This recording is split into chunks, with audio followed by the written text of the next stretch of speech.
टंला एबसुआ मेट्रिक आनजादाव सेथि मासि लाना उथ्रिसारनाय टंला हालामनि फरायसाफोरखौ बरायदों। सेथि मासि मोननो हानाय फरायसाफोरजों लोगोसेनो टंला हालामाव जिथि गोजौसिन मासि मोननो हानाय फरायसाफोरखौबो बरायो। टंला जौमा फरायसालिनि अडिटोरियाम हलाव मोनसे मेहेरगोनां हाबाफारिनि गेजेरजों जिथि गोजौसिन मासि मोननो हानाय आरो सेथि मासि मोननो हानाय फरायसाफोरखौबो बरायो। फरायसाफोरजों लोगोसेनो फरायसाफोरनि दिथागिरि बिमा-बिफाखौबो बरायो टंला एबसुआ। बे मेहेरगोनां हाबाफारियावनो बाहागो लानानै हाबाफारिखौ गावनि थुलुंगाखां बिबुंथिनि गेजेरजों बेखेवना होयो भेरगाव महकुमा बेंगिरि पल्लबी कसारिया। लोगोसेनो बाहागो लाबावो गुवाहाटी मुलुग सोलोंसालिनि बर' बिफाननि गाहाय डक्टर भुपेन नार्जारी, अदालगुरि जिल्ला एबसुनि लेङाइ आफादगिरि रबीन्द्र बर', गाहाय नेहाथारि बाबुल बर', भेरगाव जिल्ला बर' थुनलाइ आफादनि आफादगिरि बुद्धेश्वर बर', टंला जौमा फरायसालिनि बिबुंगोराफ्राबो लोगोसे गोबां सानसुमायफोरा। गोजोननाय मोनदों। मा डिभिजन लाना पास खालामदों? First division. मबे स्कुलनिफ्राय? जोंलारि। जोंलारि। बेसेबां नाम्बार मोनदों पार्सेन्टआ? 83.83। हाइस्ट नाम्बार मबे साबजेक्टआव मोनदों? MIL बड' 90%। दा नोंनि थांखिया मा जाहैगोन? आंनि थांखिया बेंक मेनेजार। Bank manager. मबे कलेजाव फरायगोन? फाइनाल। नोङो मा डिभिजन मोनदों? First division. ओमफ्राय पार्सेन्टआ बेसेबां?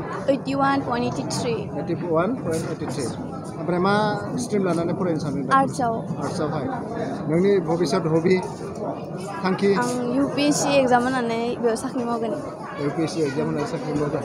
मोनबेसे लेटार लादोंमोन? मोनब्रै लाखिदों। मोनब्रै लेटार। बबे फरायसालिनिफ्राय? मुरमेला हाइ स्कुल। मुरमेला हाइ स्कुल। बिमा-बिफाया फरायनाय समाव माबायदि जोथोन लादों नोंखौ? मोजांखौनो लादोंमोन। जाबायदि लानांगौ बेफोरबायदि लादों। आं माने टंला हालामाव टप 1 मोनदों। दा सानाखै आरोना दि आं जा टप 1 मोनदों बेनि थाखाय एसेबां माने मोजांद्रायबो होननानै। मानोना आं दा जास्ट मोनसे आगानसो माबा पार खालामदों नालाय मोनसे देवनासो, बेनि थाखाय आं सानोदि जा आरो फैबाय थानाय जा एग्जामफोर बेयाव जेब्ला आं उथ्रिसारलांबाय थानो हागोन अब्लासो आं गावखौ सानोदि आं माने एसे मोजां पजिसनाव दं बा आं गावखौनो गाव एसे मोजां गोग्गानाय सानगोन आरो। बबे स्कुलनिफ्राय उथ्रिसार जायो? UN एकाडेमि टंलानिफ्राय। ओमफ्राय बेसेबां पार्सेन्ट नोंना? आंनो गासै मोनब्रै आयदायाव लेटार थादों आरो गासै 85.5%। 85.5%।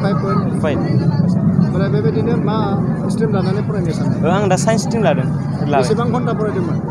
आंथ' दा बिदि एसां माने टाइम नायनानै फरायाखै आरोना। मालाबा जुदि बारा फरायदो बा मालाबा खम फरायदो मालाबा टाइमाव नेक्स्टनिया बारा फरायगोन बेफोरदो आरो माने।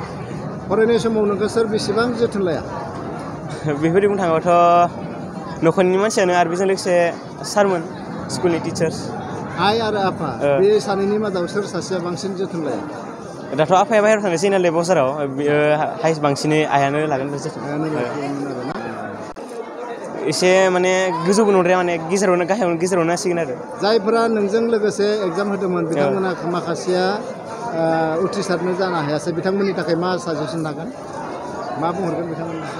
दा उथ्रिसार जानो हायाखै मानेथ' जोंनि आं सिनाय मोननाय एसां बेफोरबायदि उथ्रिसार माखासेया उथ्रिनो हायाखै गुबुन फरायसालिनिफ्राय। गुबुन फरायसालिनिफ्राय। दाथ' आं मा बुंनो बिसोरखौ दि बिसोरो माने ओइ साना आरो दि जों खनसे हारिबाय बा जों खनसे बेखिनि नाजानानै जोङो बेखौ सानांगोन दि आं बेखिनि नाजानो थाखायसो बेखौ मोननो हादों, बे आं बारा नाजाबावनायबाथाय बांसिन मोननो हागौमोन बेखौ सानो आरो बिसोर फरायनायखौ लोगोआव लांफानांसिगोन आरो। दिनै टंला दख'रा दुलाराय बर' फरायसा आफादा 2023 मायथाइनि जायफोर मेट्रिक केन्डिडेट बिथांमोना देग्लाय सेथि थाखोआव जि उथ्रिसारनाय फरायसाफोर बिथांमोनखौ जोङो दिनै बरायनाय जि हाबाफारि बेयाव जोङो बाहागो लाहोदों। आरो देग्लाय टंला ओनसोलनि जिफोर बर' बिजोंजों फरायनानै सेथि थाखोआव जि उथ्रिसारबाय बेयो गोबां जोङो फरायसालि हिसाबै जुदि नायोब्ला 53निबो बारा जोङो सेथि थाखोआव उथ्रिसारनो हादों। आरो बेयाव गोबां जायगानिफ्राय जिथु नैबे टंला ओनसोलाव फरायफायो आरो बेखौ जुदि नायोब्ला जोङो मेक्सिमाम जोंनि टंला हालामनि सेथि थाखोआव उथ्रिसारनाय जोंहा 43 जन जों मोननो हादों। आरो बेनि गेजेरावनो जोङो टप 10 जोङो मासि सेलेक्ट खालामदों। आरो बे टप 10 मासियाव जायफोर फरायसाफोरा दिनै हाबनो हाबाय बिथांमोनखौ जोङो दिनै बरायदों। आरो जायफोर बाखि फार्स्ट डिभिसनाव थाबाय बिथांमोनखौबो जासे आर'नाइ गांसेजों जों कलम गंसेजों आरो बिजाब गांसेजों बिथांमोनखौबो जोङो बरायदों। आरो बेखौनो आसा फारिदों जे टंला ओनसोलनि जायफोर बर' बिजोङाव फरायनानै सेथि थाखोआव उथ्रिसारबाय बिथांमोना जिथु गाबोन समफोर गोबां कलेजाव एडमिसन लाबाय आरो दिनैनि हाबाफारिनि गेजेरजोंनो बिथांमोनखौ जोङो बेखौनो फोरमायनो सानदों जिहेतु बिथांमोना गोबां मिजिं आरो सिमां मोनसे दङ गाव गावनि एम मोनसे दङ बिथांमोननि एमसिम जाहाथे सहैनायाव दिनैनि हाबाफारिनि गेजेरजोंनो गोबां जिहेतु नैबे हाबाफारियाव गेदेमा आलासिफोर बिथांमोनाबो फैदों आरो बेयाव गुवाहाटि मुलुगसोलोंसालिनि सासे बड' डिपार्टमेन्टनि हेड बिथां डक्टर भुपेन नार्जारी सार बिथाङाबो फैदों आरो बिथाङा गोबां खोथाखौ फोरमायलांदों आरो निस्सय बिथांमोननि बिबुंथिखौ खोनासंनानै फैबाय थानाय समाव जोंनि टंला ओनसोलनि जिफोर बर' बिजोङाव फरायनाय फरायसुला फरायसुलिफोर दङ बिथांमोना जुदि देग्लाय 7थि थाखोआव उथ्रिसारबाय आरो फैबाय थानाय समाव जाहाथे बिथांमोना मोजां रिजाल्ट खालामनो हायो जोङो एसे गोसो फोथायनाय दङ आरो बेयाव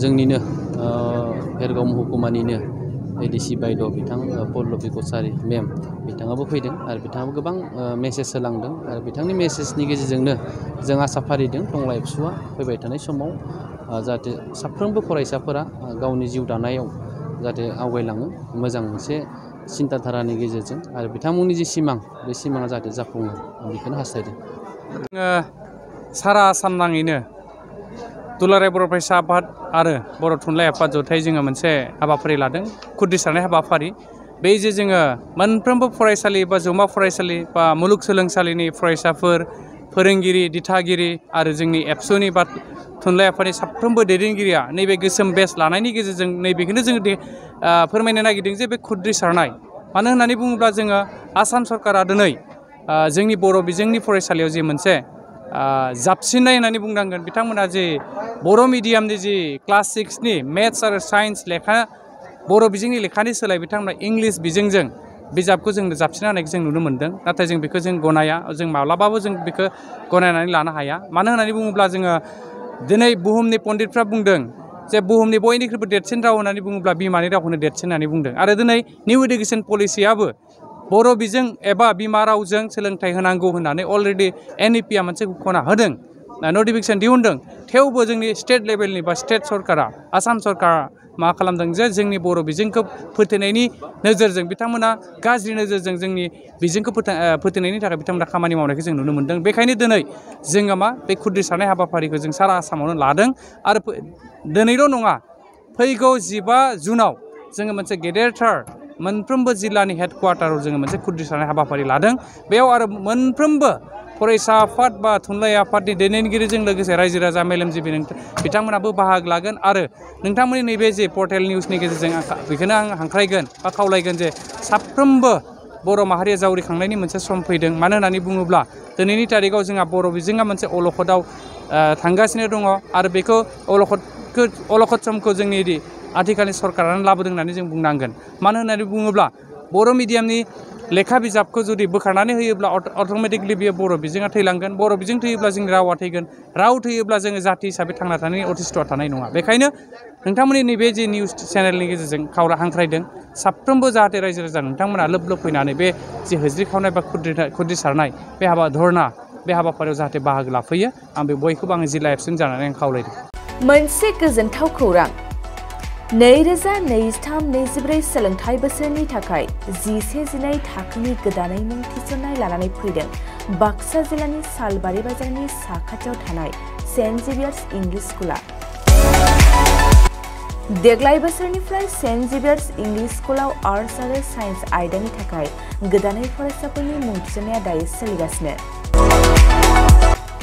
बे फरायसालियाव मुं थिसननाया बेसेन नाङै जागोन आरो डेभेलपमेन्ट फिसा 1000 दानफ्रोमबो टिउसन फिसा 1500 रांखौ फरायसानिफ्राय लानाय जागोन बेजों लोगोसेनो जायफोर फरायसाया मेट्रिकआव 90 जौखोन्दोनि बांसिन मोननाय आरो बिपिएल कार्ड थानाय फरायसाया बेसेन नाङाजासेनो मुं थिसननो हागोन बबेखानि 80 जौखोन्दोनिफ्राय बांसिन नम्बर लानानै उथ्रिनाय आरो बिपिएल कार्ड थानाय फरायसाफ्रा मुं थिसननायाव 50 जौखोन्दो फ्रि जागोन बेबादिनो 19 जौखोन्दो लानानै उथ्रिसारनाय आरो बिपिएल कार्ड थानाय फरायसाफोरनो रेहाय होनाय जादों लोगोसे बे फरायसालियाव फरायसाफोरनि थाखाय हस्टेलनि खाबुबो दं गोसो गोनां फरायसाफ्रा सेन्ट जेभियार्स इंलिश स्कुलाव 11-12 थाखोनि गोदानै मुं थिसननायनि बागै आबुं बाथ्राखौ मिथिनोब्ला नैबे मबाइल नम्बर 9954427791 आव थोंजों सुलाद लानो हागोन